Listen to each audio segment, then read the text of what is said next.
warahmatullahi wabarakatuh. Ya, di video ini kita akan belajar bagaimana membuat sebuah pagination di Laravel. Data yang kita gunakan adalah data dari project sebelumnya.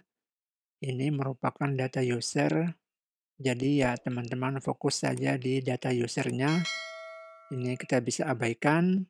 Kalau mau lihat yang ini, silakan lihat di video sebelumnya. Nah, setelah kita tampilkan data tanpa pagination ini, nah, kita perlu atur di controllernya. Jadi kita ke controller dari project ini.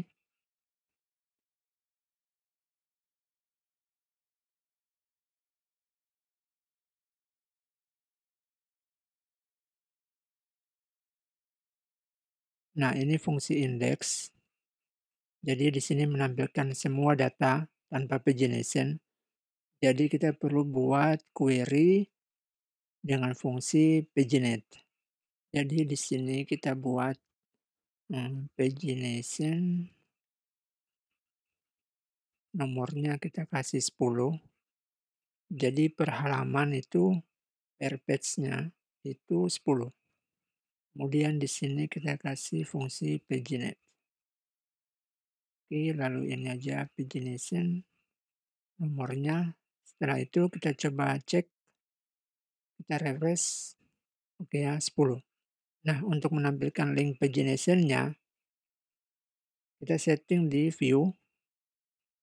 Kita ke view-nya, user, lalu kita pasang di bawah sini, di tabel, data links. Oke, kemudian kita coba refresh. Nah, sudah muncul pagination-nya, hanya belum ada style-nya. Nah, cara menggunakan style atau kita ingin custom style pagination-nya, kita bisa ini kita setting, nanti kita tulis di sini, misalnya pagination bootstrap 5, kita save, kita coba refresh. Oke, nah ini sudah. Kemudian ada juga beberapa template, mungkin bootstrap 4, kita coba refresh. Oke, seperti ini bootstrap 4. Kemudian ada juga Tailwind kalau tidak salah. Coba kita lihat. Nah, ini kita hapus dulu. Nah, kita bisa lihat di sini pagination-nya ada semantik UI, kemudian ada simple Tailwind. Coba kita pakai ini. Kita simpan. Kita running.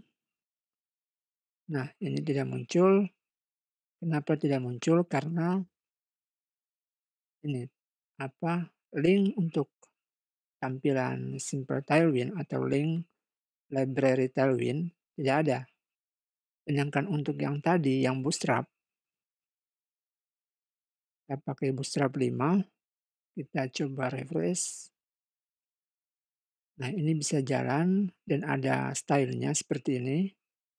Ini karena kalau kita cek di kodenya, source kodenya, kita lihat di bagian head.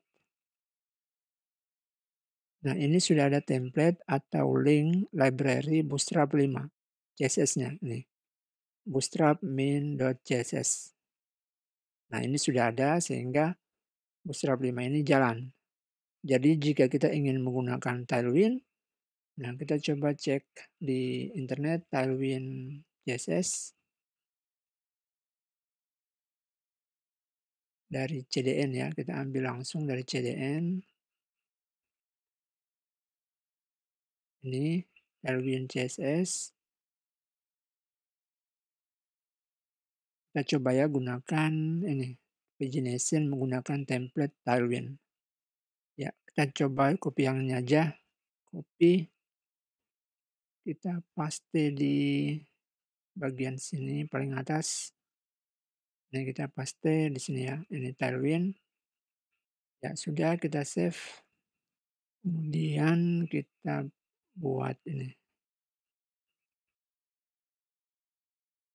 pagination simple tailwind.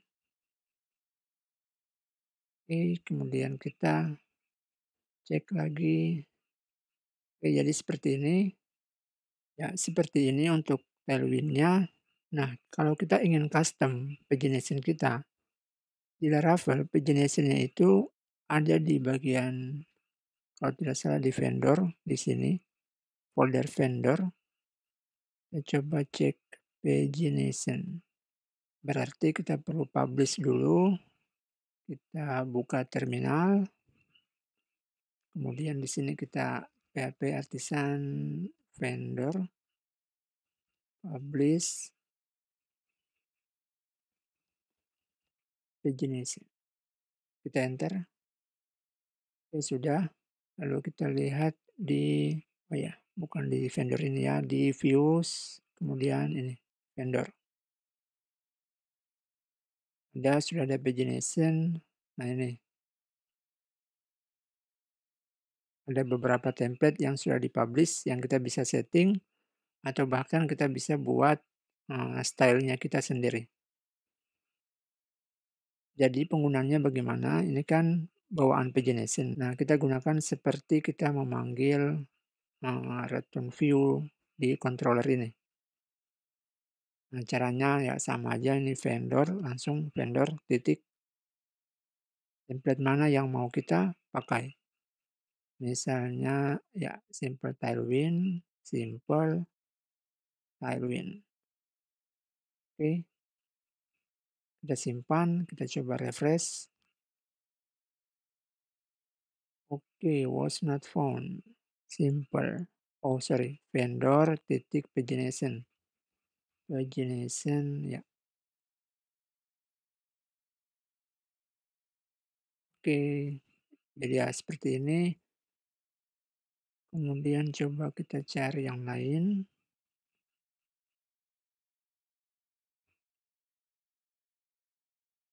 Default. Oke, kita refresh. Nah ini biasa aja. Oke, kita change ke semantik UI. Simpan, kita refresh lagi. Oh ya, untuk semantik UI kita juga perlu linknya di sini. Perlu link template dari semantik UI ini, library-nya. Jadi intinya kalau teman-teman ingin buat sebuah pagination, nah teman-teman publish saja pagination-nya dengan perintah ini, lalu dari sini teman-teman bisa edit atau custom pagination kalian ingin ditampilkan seperti apa. Oke, begitu ya teman-teman. Nah, semoga bisa dipahami cara membuat pagination di Laravel. Oke, sampai jumpa di tutorial berikutnya. Salam programmer.